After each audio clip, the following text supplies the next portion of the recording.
하나님을 부정하고 대적하기까지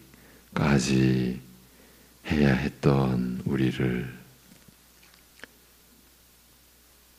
긍휼히 여겨주신 아버지 하나님, 여전히 그 한없는 인자하심과 긍휼히 여겨주시는 은혜로 우리를 품어주심을 감사합니다. 거짓 가운데서 진리 안으로, 오직 죄악 가운데서 은혜 안으로 우리를 불러 세우신 하나님의 언약과 하나님의 그 열심을 우리로 인하여서 뜻을 굽히지 아니하시고 홀로 그 언약을 이루어 가시는 사랑으로 오늘 우리가 살아갈 때에 주님을 의지함이 우리에게 자랑이요, 주님을 소망하고 바라봄이 우리의 위로요, 기쁨이 되게 하여 주시옵소서. 예수님의 이름으로 기도합니다. 아멘. 히브리서 12장 5절에서 13절입니다. 오늘 본문은 히브리서 12장 5절부터 시작해서 13절까지 같이 보도록 하겠습니다.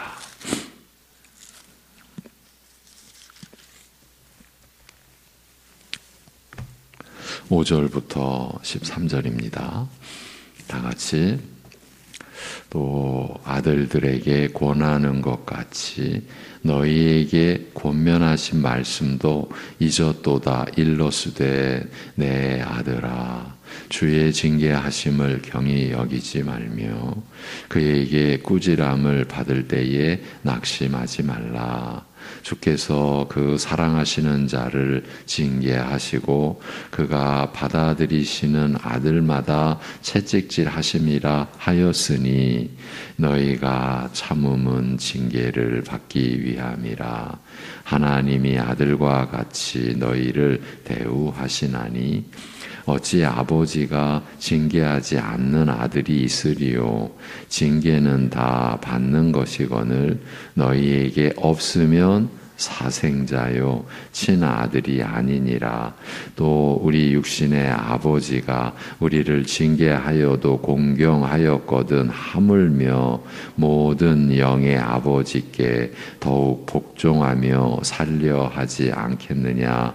그들은 잠시 자기의 뜻대로 우리를 징계하였거니와 오직 하나님은 우리의 유익을 위하여 그의 거룩하심에 참여하게 하시느니라. 무릇 징계가 당시에는 즐거워 보이지 않고 슬퍼 보이나 후에 그로 말미암아 연단받은 자들은 의와 평강의 열매를 맺느니라. 그러므로 피곤한 손과 연약한 무릎을 일으켜 세우고 너희 발을 위하여 곧은 길을 만들어 저는 다리로 하여금 어그러지지 않고 고침을 받게 하라. 아멘. 믿음의 생애에 관한 말씀을 이번 주간 함께 나누고 있습니다. 아벨로부터 이어져 온 오랜 믿음의 역사를 돌아보면서, 그러니까 인간이 죄악 가운데 떨어지면서부터 하나님의 섭리로 믿음의 역사가 시작되었다고 말씀드렸죠. 그렇게 이어져 온 그 역사를 돌아보면서 마치 구름같이 허다한 증인들에 둘러싸인 듯한 감동을 느끼며 간절하면서도 담대한 심정으로 권하되 온갖 환난과 시험 중에서 믿음을 지키면서 산 선진들을 본받아 믿음의 행보를 무겁게 하는 것들과 얽매이기 쉬운 죄를 벗어버리고 인내로서 믿음의 경주를 달리자라고 권합니다.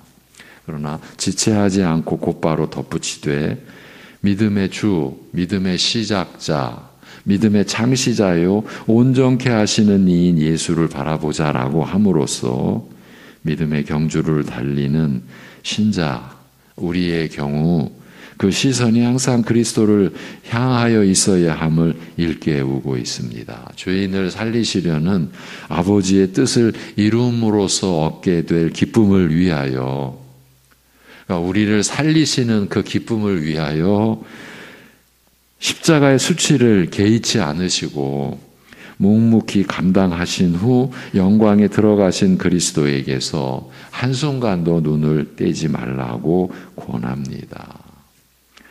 죄인들이 자기를 이렇게까지, 즉 회방하고 죽이기까지 거역한 것을 묵묵히 참으신 것을, 그리고 주께서 이렇게 참으신 것은 우리의 영혼으로 지친 나머지 기진하지 않게 하려 하심임을 깊이 생각하라고 말합니다. 그리스도께서 죽음의 고난을 받으시고 영광에 들어가시되 부활하여 하나님 우편의 만유의 왕으로 좌정하신 것은 온갖 환난과 시험을 겪으면서도 인내로 믿음을 지키며 살아가야 할 우리 신자들로 하여금 그 영혼이 기진하여 지치지 않게 하려 하심임을 깨달으라는 뜻입니다. 우리가 하루하루 믿음의 삶을 살아가는 그 근거와 토대가 우리를 살리시려고 십자가의 수치를 다 감내하시고 그 길을 성취하신 그리스도의 고난과 그 영광 받으심에 있다. 우리가 매일매일 살아갈 수 있는 힘이 그 은혜다. 이런 말씀 우리가 나눴죠. 예. 죄인을 위하여 죽으시고 부활하여 영광에 들어가신 그리스도로 말미암아 연약한 죄인인 우리가 환난과 죄의 유혹에 맞서 싸우며 믿음을 지키게 된다. 이 점을 일깨우고자 하는 말씀입니다. 히브리서 12장의 말씀이 이렇습니다. 이런 은혜를 이루시고 베푸시는 그리스도를 힘입어 우리는 비록 한없이 연약한 자이지만 우리 각자가요, 하나님과 하나님의 거룩하심과 온전하심 앞에서 한없이 연약한 그런 자이지만 어려움을 겪으면서도 믿음을 지키며 살아갈 수 있는 것입니다. 어제까지 우리가 나눈 말씀입니다.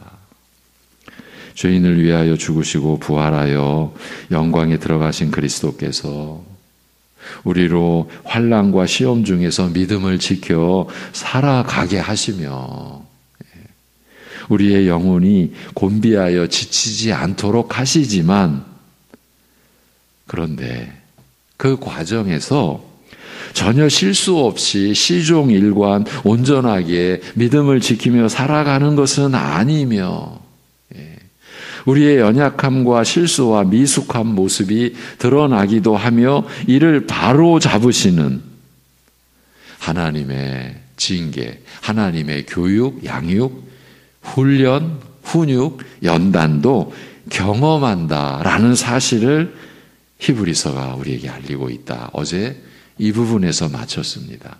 믿음의 삶, 믿음의 생애에 이것이 실체다. 이것이 진실이다. 온전한 상태로 시작하는 그 누구도 없다. 이렇게 일깨우고 있습니다. 그 사실을. 너희가 죄와 싸우면서 아직 피 흘리기까지 맞서지는 않았느니라. 너희는 아들에게 타이르듯 권면하신 말씀을 아주 잊어버렸도다. 이르시되 내 아들아, 주의 징계를 무시하지 말며 책망받을 때 싫어하지 말라. 주께서 사랑하시는 자를 징계하시며 받으시는 아들마다 채찍질하심이라 하였느니라. 이제 우리가 너무 연약하고 미숙한 상태에서 출발하는 이 믿음의 생애, 믿음의 삶은 그 연약함과 실수와 실패가 반드시 드러나고 이를 교정해 가시고 세워 가시는 하나님의 훈육, 징계가 반드시 있다라는 그 내용을 말씀하시는데 사실은 그 내용의 출발이 예사롭지 않습니다. 너희가 죄와 싸우면서 아직 피 흘리기까지 맞서지는 않았다. 아들에게 타이르듯 권면하신 말씀을 아주 잊어버렸도다. 이렇게 시작을 하니까요. 이제 이 의미도 우리가 어느 정도는 좀 붙들고 이해하고 우리 자신을 돌아볼 수 있어야겠습니다. 너희가 죄와 싸우면서 아직 피 흘리기까지 맞서지는 않았느니라고 한 말씀은 그리스도께서 우리 죄를 위하여 피 흘려 죽으신 일과 우리 신자가 죄와 맞서 싸우는 일을 비교하는 내용이며 그리스도께서 피 흘려 죄와 싸우신 것에 비하면 우리가 죄와 더불어 벌인 싸움은 거기에 미치지 못하였음을 일깨우는 것이 사실입니다. 그러나 이런 차이를 언급한 의도가 그리스도의 싸움에 비하면 갈 길이 먼 만큼 너희는 지금까지 겪어온 싸움보다 훨씬 어렵고 격렬한 싸움을 각오하고 맞설 준비를 갖추라는 그런 뜻이라고 보기는 어렵습니다. 왜냐하면 이제 여기가 이제 이 말씀의 아주 중요한 핵심이라고 우리가 이 부분은 보았었죠. 왜냐하면요, 그리스도께서 피 흘려 죄와 싸우신 싸움은 우리 신자가 모방해야 할 본이라기보다 우리 신자가 죄와 벌이는 싸움을 가능하게 하는 근거와 능력이기 때문입니다. 우리가 싸울 본이 아니라 우리가 싸움을 가능하게 하는, 우리가 죄와 벌이는 싸움을 가능하게 하는 그 근거와 능력이기 때문입니다. 그리스도께서 죄와 벌이신 싸움과 우리 신자의 싸움을 비교하여 그 차이를 굳이 드러낸 것은 바로 이 사실을 일깨우고자 함이라는 거죠. 오히려 우리가 싸울 본으로서 예수님의 싸움을 바라보라는 게 아니라 우리가 싸울 수 있도록 하는 그 근거다. 그리고 그 힘이 되신다. 이것을 일깨우고자 함이며 바로 이 점에서 저희는 이 히브리서를 받는 수신인 그 교회는 그리스도의 싸움에 미치지 못한 것입니다. 말하자면 그리스도께서 죄와 싸우신 그 싸움에 담긴 깊은 뜻, 그것을 깨닫고 그 유익을 충분히 누리지 못한 것입니다. 그리스도의 은혜를 알지 못하고 온전히, 그래서 그 은혜를, 그 진리 안에서 우리에게 주어지는 은혜를 충분히 누리지 못했다. 오늘 우리도 같은 형편 아니겠습니까? 여러분, 우리가 신자로서 실족하고 실수하고 여전히 미숙한 가운데 있는 것은요, 그리스도의 십자가 구속의 은혜에 대해서 여전히 그 깊은 뜻 온전히 알지 못하고 모르면서도 아는 것처럼 또 여기고 기가 막힌 거죠. 그래서 의롭지도 않은데 의롭다고 스스로 여기기도 하고, 자신이 그런 것을 남들도 또 그렇게 여기도록 공범자가 되도록 어제 수요 예배 때 나눈 내용입니다. 우리 두려워해야 된다고. 바리새인들은요, 공범자, 자신들이 하늘의 진리를 땅의 것으로 끌어내려놓고 그렇게 대충 지킬 수 있는 것처럼 만들어 놓고 하나님 앞에 스스로 의롭다고 그렇게 나타내면서 다른 이들도 그렇게 만들어가는 공범자. 오늘날 교회도 혹시 그러고 있지는 않은가? 아니, 혹시가 아니라 하나님의 말씀의 거룩함을 그렇게 세상 것과 같이 비슷하게 만들어 놓고 우리는 말씀대로 산다라고 하면서 다른 이들까지도 그렇게 공범자가 되게 만들고 있는 것은 아닌가 하는 두려움을 어제 사실 심각하게 나눴거든요. 지금 그리스도께서 죄와 싸우신 그 싸움에 담긴 깊은 뜻을 깨닫고 그 유익을 충분히 누리지 못한 그 실체를 지금 지적하면서 이 부분의 맥락이 시작이 되는 거예요. 더 봐야 됩니다. 따라서 너희가 죄와 싸우면서 아직 피 흘리기까지 맞서지는 않았느니라고 한 말에는 그리스도께서 피 흘려 죄와 싸우심으로써 이기신 것과는 달리 더욱이 그리스도의 이 승리가 우리 신자에게 죄와 싸우는 영적 전쟁의 승리를 보증하는 능력임에도 불구하고 저희가 이 싸움에서 실패한 나머지 겪게 된 어려움, 특히 하나님으로부터 책망과 징계를 당하고 있는 상황을 지적하는 그 뜻 역시 들어있다고 볼 수 있습니다. 그러니까 죄로 인하여 넘어지고 그러한 저들을 하나님께서 책망하시며 징계하시며 연단케 하심으로 세우시려고 하는 그러한 그 은혜를 저들이 못 깨닫고 그 은혜를 누리지 못하는 그러한 상황에 대한 지적 역시 들어있다라는 거죠. 너희 영혼이 기진하여 지치지 않게 하고자 죄인들이 자기에게 이렇게 대적한 것을 참으신 그리스도를 생각하라고 하는 말씀이나 너희는 아들에게 타이르듯 권면하신 말씀을 아주 잊어버렸도다라는 말씀은 이런 이해, 이런 해석을 뒷받침하는 것으로 보입니다. 특히 뒷부분 후자의 경우 실수와 잘못으로 인해 받는 징계로 말미암아 깊은 낙심과 좌절에 빠진 교회를 격려하고자 하는 의도가 분명한 만큼 이런 짐작이 사실에서 크게 벗어나지는 않을 것입니다. 너희는 아들에게 타이르듯 권면하신 말씀을 아주 잊어버렸도다. 이르시되 내 아들아 주의 징계를 무시하지 말며 책망받을 때 싫어하지 말라. 주께서 사랑하시는 자를 징계하시며 받으시는 아들마다 채찍질 하심이라 하였느니라. 이렇게 6절까지 이어집니다. 어제 이 징계라고 하는 말이 사실은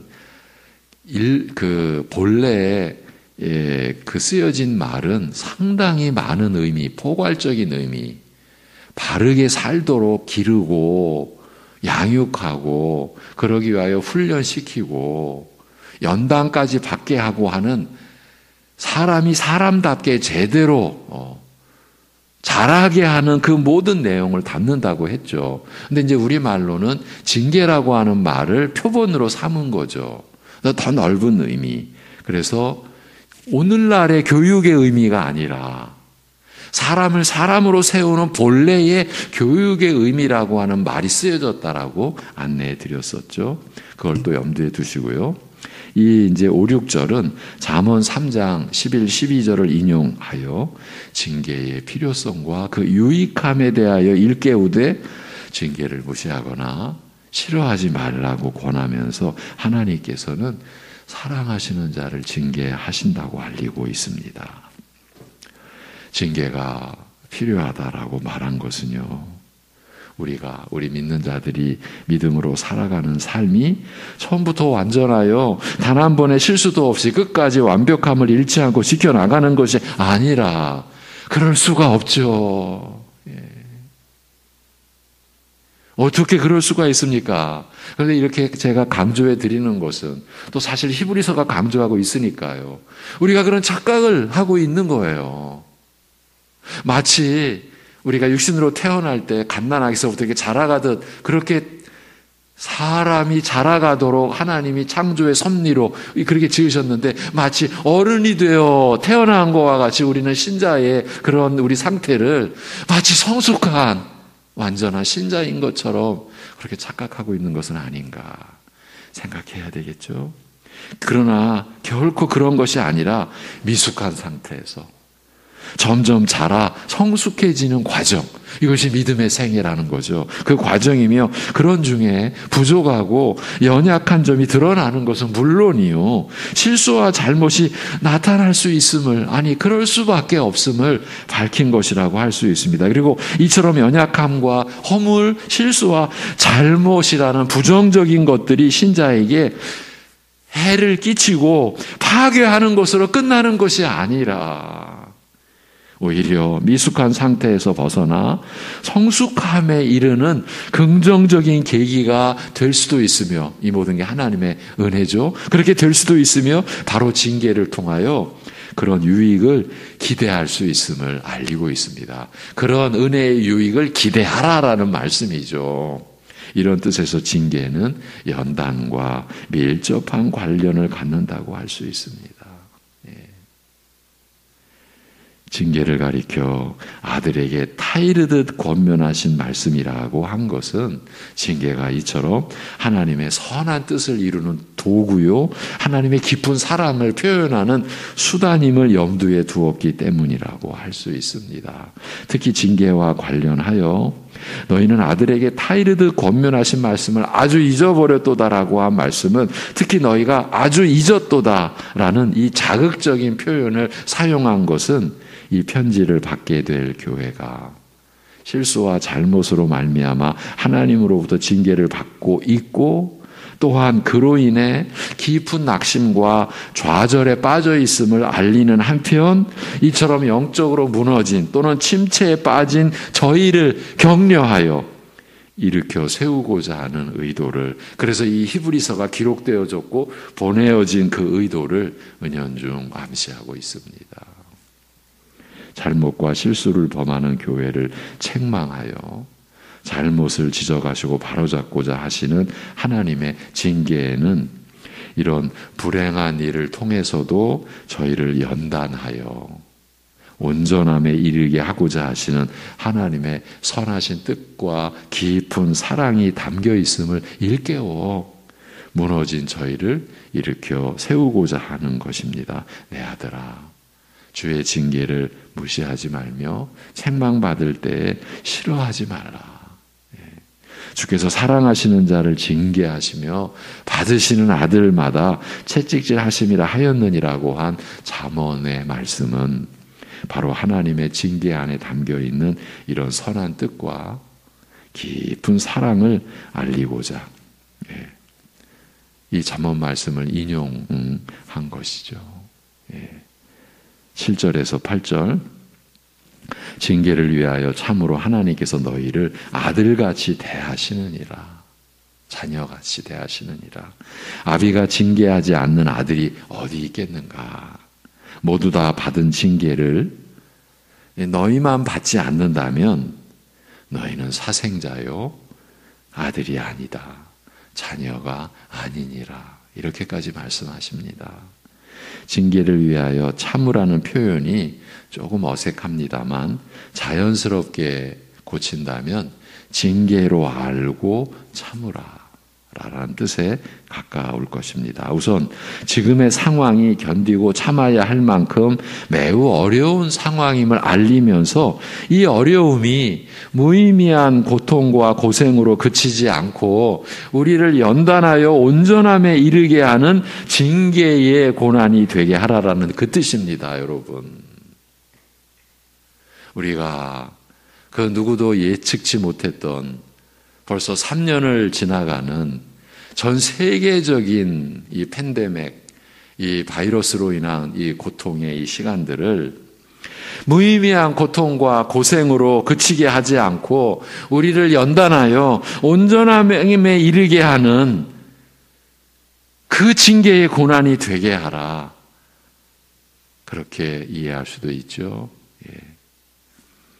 어려움을 겪으나 낙심하지 않도록 격려하고자, 지금 저희가 겪는 어려움은 하나님께서 저희를 아들같이 대하시는 깊은 사랑에서 나오는 징계의 고통임을 거듭 일깨우는 것입니다. 우리 신자를 연단하여 온전함에 이르게 하고자 하시는 하나님으로서는 비록 고통스러운 방법이긴 하나 이런 징계로 바로 잡는 것이 당연하고 불가피함을 일깨우되 육적 아비와 자식의 관계를 예로 들어 또 이렇게 설명합니다.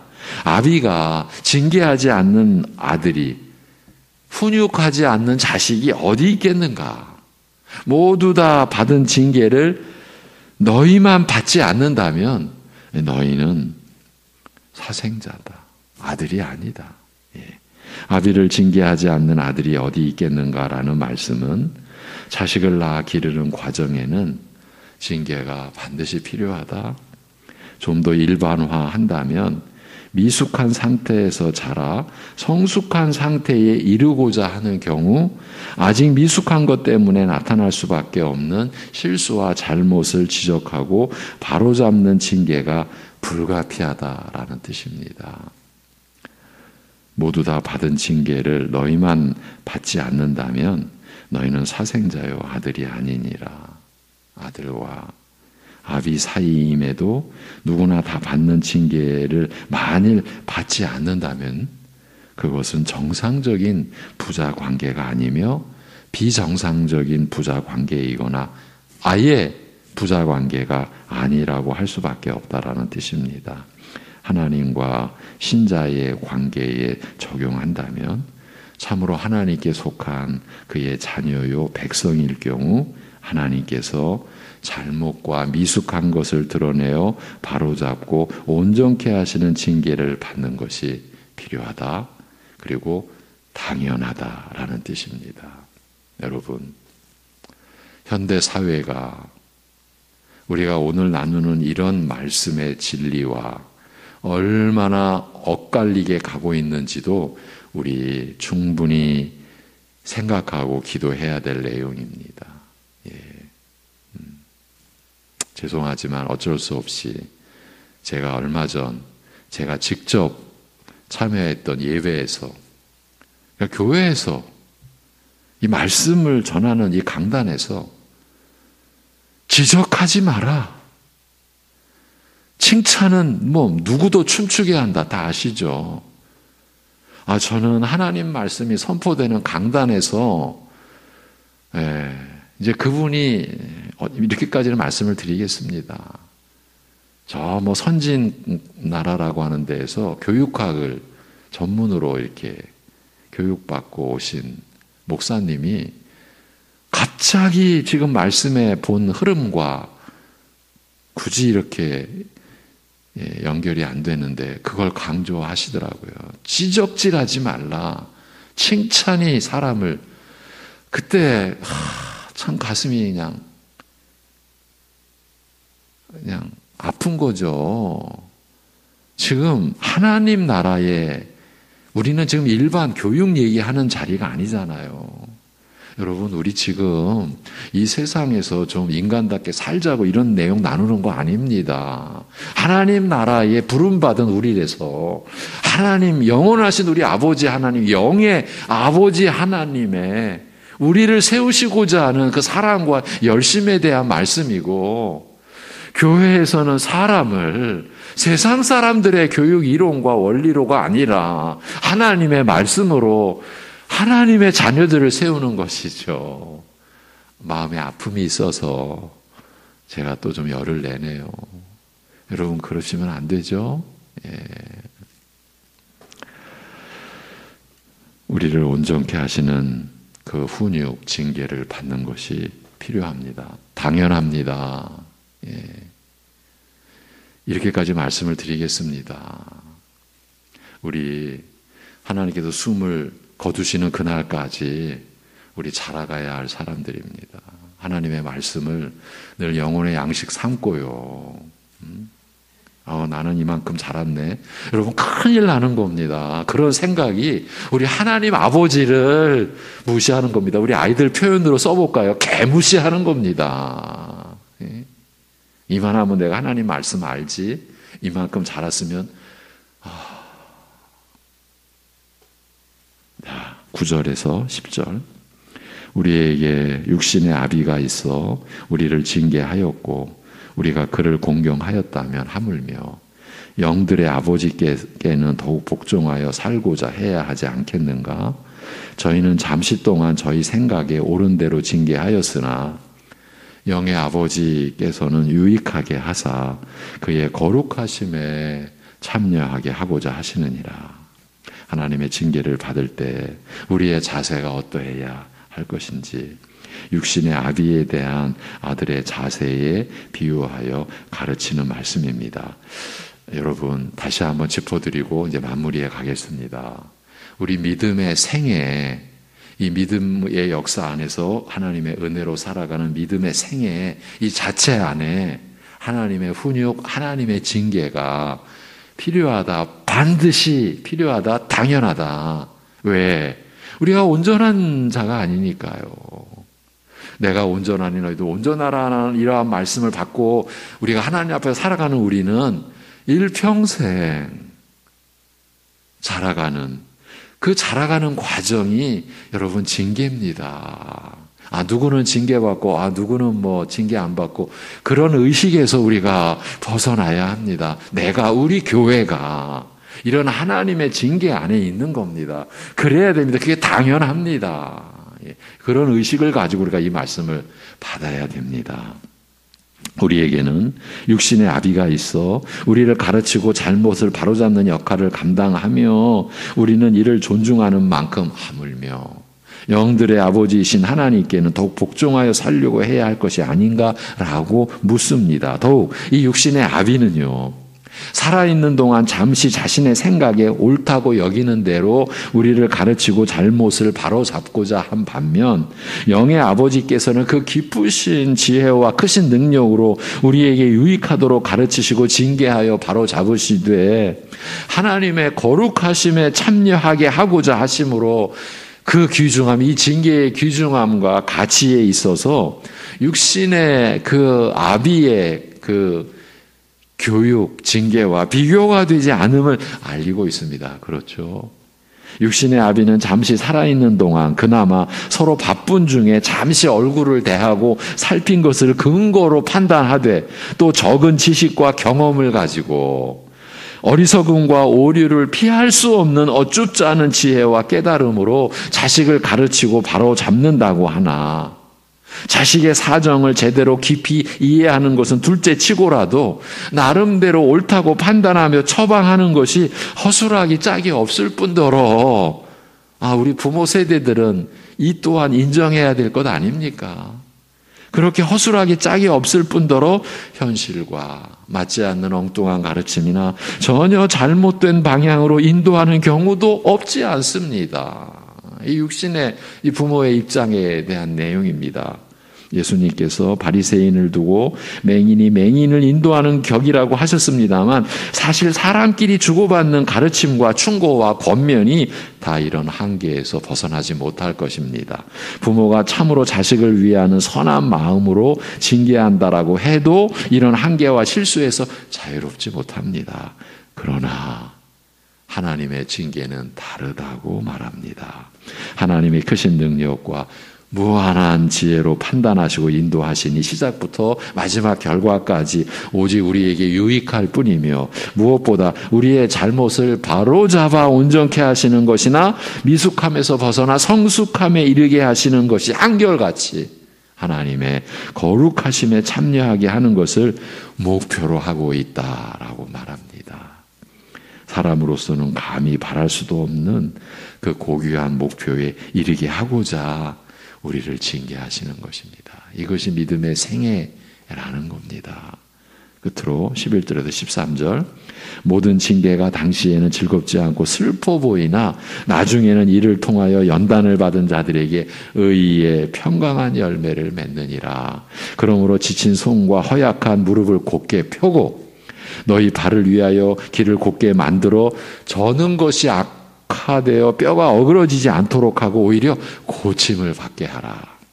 죄를 지적하고 책망하며 바로 잡으시는 징계를 겪는 그 순간에는 즐거운 일이 될 수 없고 슬픈 일로 보일 수밖에 없습니다. 징계, 책망, 채찍이라는 말이 암시하듯이 징계에는 고통이 따르는 만큼 즐거운 일이 될 수 없을 것은 자명합니다. 그러나 나중 징계를 통하여 이렇게 단련을 받은 자들에게서는 의의 평강한 열매가 결실하게 된다라고 말합니다. 그러므로 지친 손과 허약한 무릎을 곧게 펴고 지금 우리를 향한 말씀이에요. 너희 발을 위하여 길을 곧게 만들어 저는 것이 악화되어 뼈가 어그러지지 않도록 하고 오히려 고침받게 하라. 징계의 어려움에 지친 나머지 해야 할 일을 놓아버린 그 손, 그리고 허약하여 주저앉아버린 무릎을 곧게 펴며 너희 행할 길에서 모든 장애를 제거하여 평탄케 함으로써 저는 발이 악화되어 뼈가 잘못되는 심각한 결과에 이르는 대신 오히려 고침받아 온전케 되라고 권합니다. 징계로 하여금 어그러지고 잘못된 것들을 바로잡고 회복하는 기회가 되게 하라라는 뜻입니다. 이것이요, 우리가 하루하루 살아가는 그 내용이자 그 가치 있는 일이라는 그 뜻인 거예요. 잘못과 실수는 사람으로 위축되어 낙심하게 하거나 좌절하게 합니다. 그 잘못과 실수가 사소한 것이 아니라요, 이 히브리서 12장에 이르기 전에 이미 경고하고 지적했던 히브리서 6장의 그 두려운 내용, 10장의 그 무서운 내용을 한번 들어보십시오. 그러니까 그 잘못과 실수가 사소한 것이 아니라 한번 비침을 얻고 하늘의 은사를 맛보고 성령에 참여한 바 되고 하나님의 선한 말씀과 내세의 능력을 맛보고 타락한 자들은 다시 새롭게 하여 회개케 할 수 없나니 이는 자기가 하나님의 아들을 다시 십자가에 못 박아 현저히 욕을 보임이라는 그러한 경고의 말씀이나, 이제 10장에 들어와서 우리가 진리를 아는 지식을 받은 후 짐짓 죄를 범한 즉 다시 속죄하는 제사가 없고 오직 무서운 마음으로 심판을 기다리는 것과 대적하는 자를 소멸할 맹렬한 불만 있으리라는 이런 경고를 들을 만큼 심각한 잘못이라면, 이로 인하여 하나님의 무겁고 고통스러운 징계에 짓눌리는 경우라면 그 두려움과 불안과 절망은 더욱 크고 깊을 것입니다. 그렇지 않겠습니까? 그러나 이런 교회를 향하여 히브리서는 일깨우되 하나님의 선하신 뜻과 사랑과 그 지혜와 능력 안에서는 잘못과 실수같이 불행한 일도 징계와 연단을 통하여 온전함에 이르는 기회로 바꿀 수 있음을, 이 사실을, 이 하나님의 이 사랑과 열심을 알림으로써 시리에 빠진 저희를 일으켜 세우고자 하는 것입니다. 이것이 히브리서의 의도인 것입니다. 그 무서운 경고, 이 히브리서의 6장과 이 10장의 이 경고는요, 교회를 무척 곤혹스럽게 하고 혼란스럽게 하는 난해한 구절 중에 구절들이거든요. 그런데 그런 경고조차도 그런 교회를 향하여 히브리서는 일깨우고 있는 거예요. 하나님의 선하신 뜻과 사랑과 그 지혜와 능력 안에서는 그런 잘못과 실수같이 불행한 일도 징계와 연단을 통하여 온전함에 이르는 그런 기회로 바뀔 수 있음을 알림으로써 좌절과 시리에 빠진 교회를, 그런 성도들을 일으켜 세우고자 하는 것입니다. 이것이 히브리서의 의도입니다. 믿음의 생애를 한평생 살아가야 할 우리에게 하나님은 이러한 말씀을 주셔서 우리를 지키시고 우리를 격려하고 계시는 것입니다.